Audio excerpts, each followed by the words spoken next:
Welcome to students. Hello everyone. Today we are going to see the next point of the airport engineering topic, that is zoning laws. And also in this video lecture we have to complete the airport drainage point. In last video lecture we have to already completed the airport or aircraft characteristics. In this lecture we completed the remaining points. Let's start. The first point of the today's lecture is zoning laws. The first zoning is the height zoning. We know that in the airport construction we have to reserve the various zoning for the purpose of various purposes. Then in the first is the zoning of height, and second is the important zoning of land. This is compulsory to reserve this zone for the uh, at the time of the planning or design of the airport and also future expansion. The first is the zoning laws point. Height of zoning or height zoning is given with respect to 4.5 km distance from runway and further with respect to every 1.5 km up to distance of 15 km from airport. The height of zoning we have to reserve for the 4.5 km distance from the runway. There is the we have to this reserve or we have to design or planning the from the distance of the runway is the 4.5 km, and also it's further with respect to we have to reserve this height of zoning or height zoning from 1.5 km to distance of the 15 km from the airport. That this area should remain with low profile of development. That this area we have to it should be remain with the low profile of the development purposes. Second important zoning is the land use zoning. The governs the type of the development which is the taking place at the adjoining areas of the airport. These are the classification or classified as: first, closely related like terminal buildings, parking, etc. Second, non-aviation use like commercial, industrial, residential and recreational. Then the land use zoning or land for the zoning is to govern the type of the development for the taking place to adjoining areas, that we have to reserve the lands for the various zones such as the uh, commercial building, industrial building, residential building and also other factors or other zones. Also this land use of the zoning we have to classify that there are the two classified things. That is, the first one is the is closely related like the terminal buildings and parking also. That is the in airport construction sector or airport site we have to land we have to reserve for the terminal building and also parking section or parking zone. This is important of the zoning laws. Next, the following factor must be considered with respect to the zoning laws. First, zoning laws or legal rules should not hamper the somebody rights. That is, zoning laws or these legal laws should not be changed at any cost. Then, nature of the nature of ordinance or law should have the qualities like not unreasonable, not arbitrary and not compulsive. That is this the nature of the zoning we have to it should have the good qualities or better qualities like the not unreasonable, that is and also not arbitrary, or we have to control or we have to avoiding the disputes, and also not compulsive to anyone. Next, zoning map has to be provided. First one is the defines what type of the activity can take place at what distance. Helps Second, helps people to decide their activities, and third one is the it should land use pattern, permissible heights, limits of zoning laws, etc. That is at the time of the zoning map, so we have to consider some points, that is which type of the activity we can take place at the what, and also distance, that is the size and shape of the zoning of the land. And so it is helps to the people for the decide their activities. And also it should be use the various patterns, that is the permissible height limits of zoning laws, etc. These are the things we have to important for the purpose of the zoning of laws at the airport. The next important thing is the today at the time of the construction of the airport is the airport drainage. The head is in an adequate drainage system for the removal of the surface and subsurface water is vital for the safety of aircraft and for the long service life of the pavements. It is the airport drainage. It is the important design of the or planning pattern or planning system for the removal of the surface and the subsurface of the river water from the pavement. And also it is a better safety for the aircraft and also long life services give the pavements. Next, improper drainage results in the formation of the puddles on the pavement surface, which can be hazardous to aircraft taking off and landing. Poor drainage can also result in the early deterioration of the pavements. That is, improper drainage, or if the water present in the surface of the ground or the subsurface then it's a very critical, or it's very difficult at the time of for the aircraft at the time of the landing and also takeoff position. That's also its results that the its poor drainage also results that the its early crack is will be developed to the surfaces or pavement surfaces. Next, what is the purpose of drainage? The intercepting and diversion of surface and groundwater flow originating from the lands adjacent to the airport. Second, removal of surface runoff from the airport and removal of subsurface flow from the airport. That is all the purpose is the same as the removal of the surface and surface of the water from the airport site or airport section. It's very important at the time of the it's if the water present in the runway or the taxiway, it's very critical to pilot the takeoff and landing position. Next, the design storm for the surface runoff.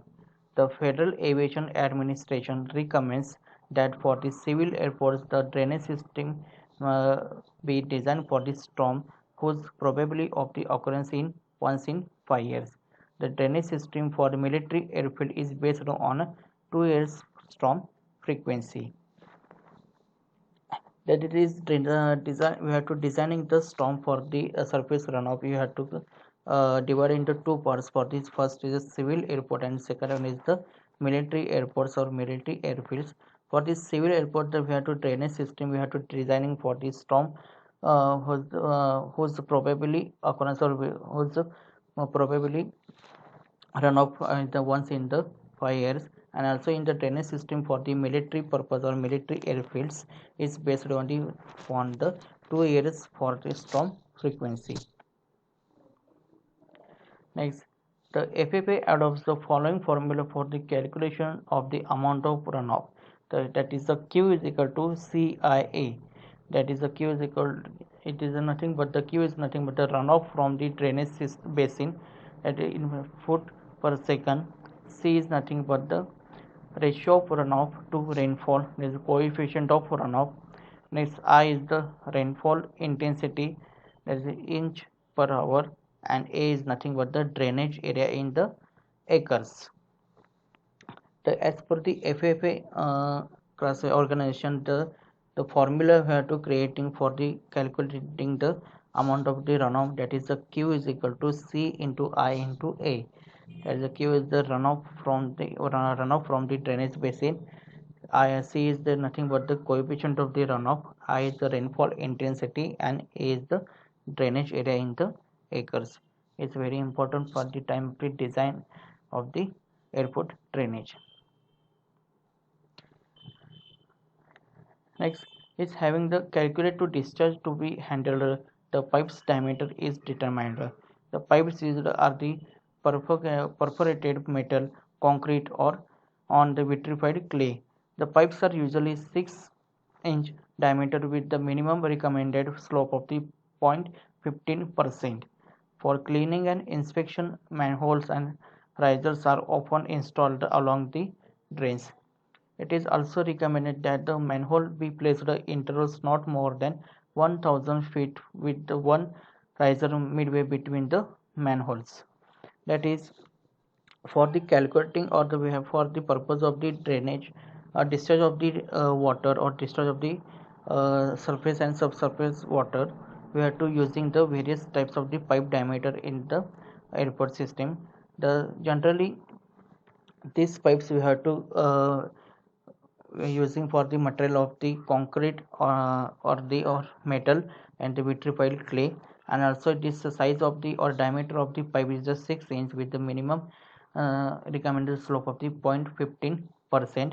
And for the cleaning and inspection, and also manholes as the often is installed along the drains. All the pipes are installing along the drains, and also recommended for the manhole placed at the intervals not more than the height of the 1000 feet with one riser midway between the manholes.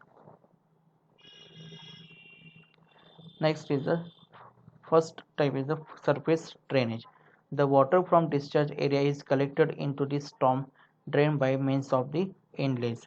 The inlet structure consists of a concrete box whose top is covered with a grating made of the cast iron, cast steel, or reinforced concrete. A cover is designed to take aircraft wheel loads. That is the for this first we have to drainage is the for surface drainage, that is the water available or water present in the surface of the pyramid is nothing but the surface drainage.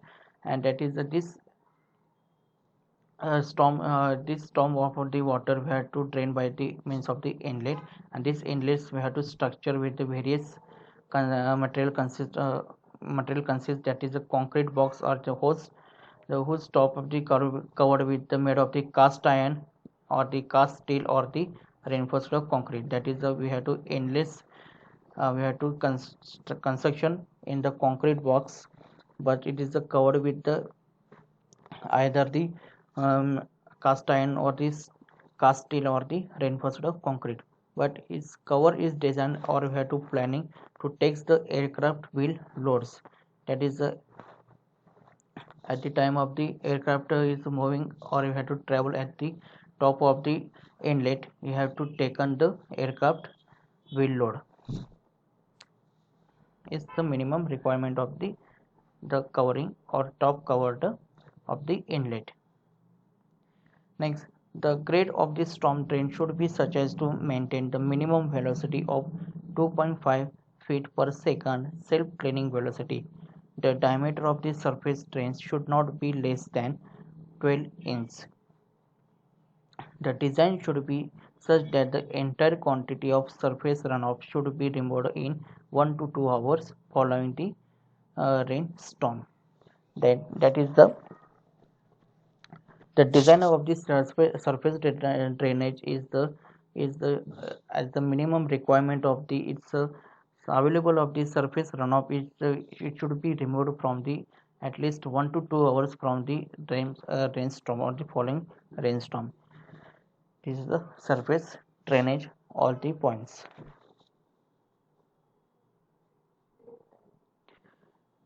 Second point is the ponding. If the airport area is subjected to high rainfall intensities and the calculations gives very large diameter of the drains required then to remove water from the land area. So ponding of water is done to accumulate water for some time and then allow into the enter the drains, thus reducing size of the drains.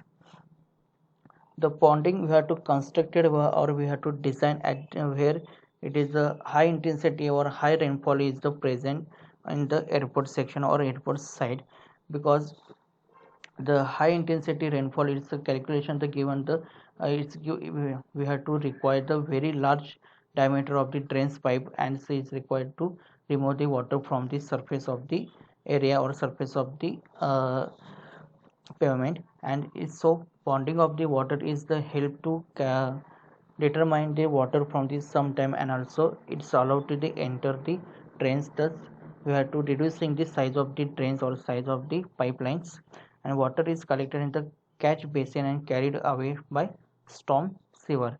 That is, this water is collected in the catch basin and it is carried away by the storm sewer.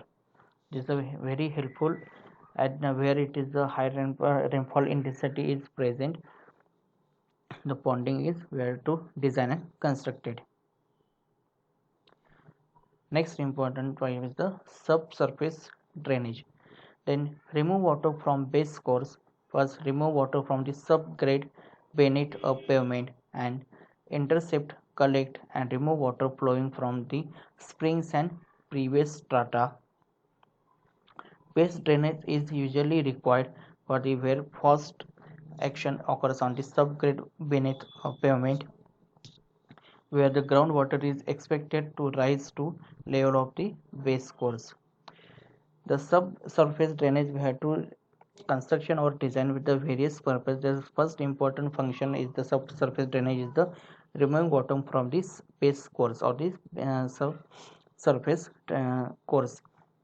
Also it is we require the remove the water from the subgrade beneath the pavement also, and also it is the intersect, collect, and remove the water flowing the springs and previous strata.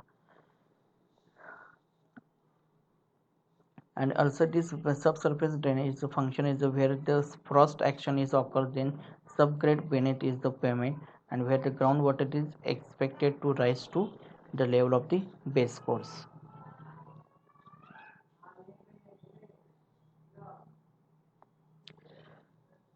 Okay, in the last point of this chapter is the airport lighting, and this point we have to cover in next video lecture.